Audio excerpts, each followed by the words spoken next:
Ever feel like some people, I don't know, were just born with their foot on the gas pedal? Hmm. Like they came out of the womb building a rocket Yeah. while the rest of us were figuring out how to use a sippy cup. Well, today's deep dive is for you. Yeah. We're cracking open Adam's birthday book to uncover the unique energy of those born on January 27th. Okay. Get ready for some aha moments. And you're right to think of rocket fuel. Ah, The book zeroes in on this fascinating concept of precocity. right. And it's not just about being a smarty pants kid. Okay, so we're not talking about just like acing your multiplication tables early. Not quite. Think of someone like Simone Biles nailing Olympic-level gymnastics moves, Right. while most kids are still mastering cartwheels. Yeah. That's the kind of inherent potential we're talking Oh. about. And it seems particularly strong in those January 27th folks. So they're like the human equivalent of those plants that just shoot up overnight. It's a good analogy, Right. but just like a fast-growing plant needs the right support to truly thrive, Right. the book talks about the importance of balance for January 27th birthdays. It's almost like they're given this incredible head start, Mm-hmm. but navigating that head start throughout life Right. is where things get interesting. Makes sense. I can see how being ahead of the curve could have its own set of challenges, right? Yeah. It's like being a teenager stuck in a grown-up world. You might be brilliant, but you haven't necessarily lived long enough to understand the emotional landscape. Exactly. And that's where the book's insights into potential pitfalls come into play. Because you're often ahead of the game, you might find yourself in situations where you feel emotionally out of sync with peers your age. Interesting. This is where the book talks about maturity crises. Okay. And it's totally normal. It's like everyone else is reading from the same chapter and you're 3 chapters ahead. Yeah. Interesting. So how do we help these January 27th folks find their footing?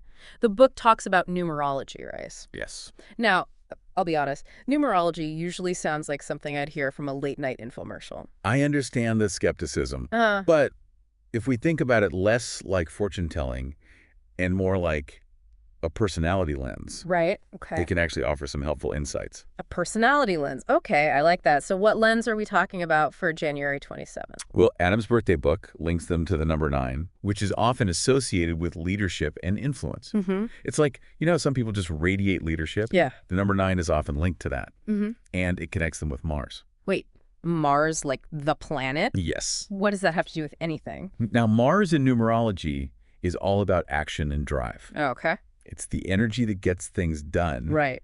but it can also make you a bit impulsive. Right. Like the energy drink of the planets, it gives you that extra push, Right. I like that. but too much, and you might crash. Okay, so we've got this driven, ambitious energy from Mars mixed with the leadership vibes of the number 9. Yeah. Sounds like a recipe for, well, maybe burning the candle at both ends. So we're talking about people who are natural go-getters, always pushing the limits, but maybe needing to watch out for that whole crash and burn thing. It's a tightrope walk for sure. Right. And this is where Adam's birthday book gets really interesting, because it doesn't just leave you hanging with all this fiery energy. Right. It offers a balancing force, Okay. a sort of counterpoint to all that Mars and number 9 intensity. Okay. I'm intrigued. Spill the tea. Okay? What's the secret ingredient in this cosmic recipe for balance? The Hermit. Wait, hold on. The Yeah. Hermit card. Yeah. That seems totally opposite to everything we've discussed about January 27th, people. Right. Explain this to me. Right. You'd think we'd be talking about the Magician or the Chariot, cards associated with action and outward achievement. Right. But the book suggests that for those born on January 27th, finding true fulfillment means embracing periods of introspection and solitude. So it's less about conquering the world and more about conquering your inner world. Exactly. It's like, how some folks seem to have it all together on the surface? Right. Successful careers, a buzzing social life. Yeah. But behind the scenes, they're yearning for something deeper. Oh, 100%. It's like they're always on, but maybe they've forgotten how to turn off. Precisely. And for someone with that innate January 27th drive, the temptation to stay in that on mode can be even stronger. Right.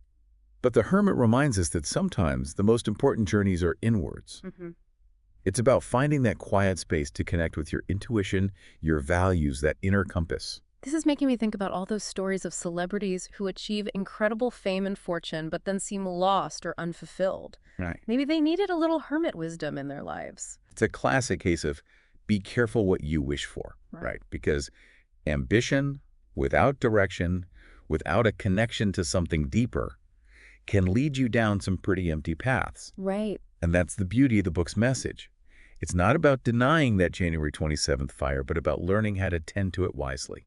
Okay, so how do we do that? Yeah. How do we help those born on January 27th tap into this whole hermit thing without turning them into, well, actual hermits? It's not like we're telling them to ditch their smartphones and go live in a cave, right? Right. So how do we balance the drive of that January 27th energy with these moments of quiet reflection? It's about finding those rituals and practices Right. that help you reconnect with yourself, Okay. to listen to that inner voice that can get drowned out in the hustle. Right. Think meditation, journaling, spending time in nature. Anything that helps you hit the pause button and tune in to what truly matters. It's like building in those mental pit stops even when you feel like you're on a roll. Yeah. Because if you don't, you might end up miles off course without realizing it. Precisely. And the book even suggests that these hermit moments can actually amplify that January 27th magic. Really? Because when you take the time to clarify your values and intentions, Okay. you can return to those big goals with even more focus and purpose. It's like instead of just sprinting towards any finish line, Yeah. you're making sure you're in the right race. I like that. It's about aligning your ambition with your core self. Right. And that's a recipe for lasting fulfillment no matter what day you were born. This has been so eye-opening. So to wrap things up for our listeners, especially those celebrating a birthday on January 27th, what's the key takeaway here? What should they carry with them? I think it's about recognizing that being born with this early bloomer energy is a gift. Right. But like any powerful force, Mm-hmm. it needs to be understood and channeled wisely. Okay. Don't shy away from your ambition, your drive, your desire to make a mark on the world. Right. But remember to balance that outward momentum with a healthy dose of introspection and self-awareness. So it's about embracing both the rocket fuel and the brakes. Yes, Find that sweet spot, and the sky's the limit, right? absolutely. Yeah. And who knows, you might even surprise yourself with how much more you can achieve when you take the time to nurture that inner world as much as you do the outer one. Love that. Well said. To all our January 27th listeners out there, happy birthday from The Deep Dive. We hope this gives you plenty to ponder as you embark on another trip around the sun. And for those of you who know and love a January 27th soul, we hope this deep dive gave you a new appreciation for their unique brilliance. Until next time, keep exploring, keep questioning, and keep diving deep into the things that make us tick.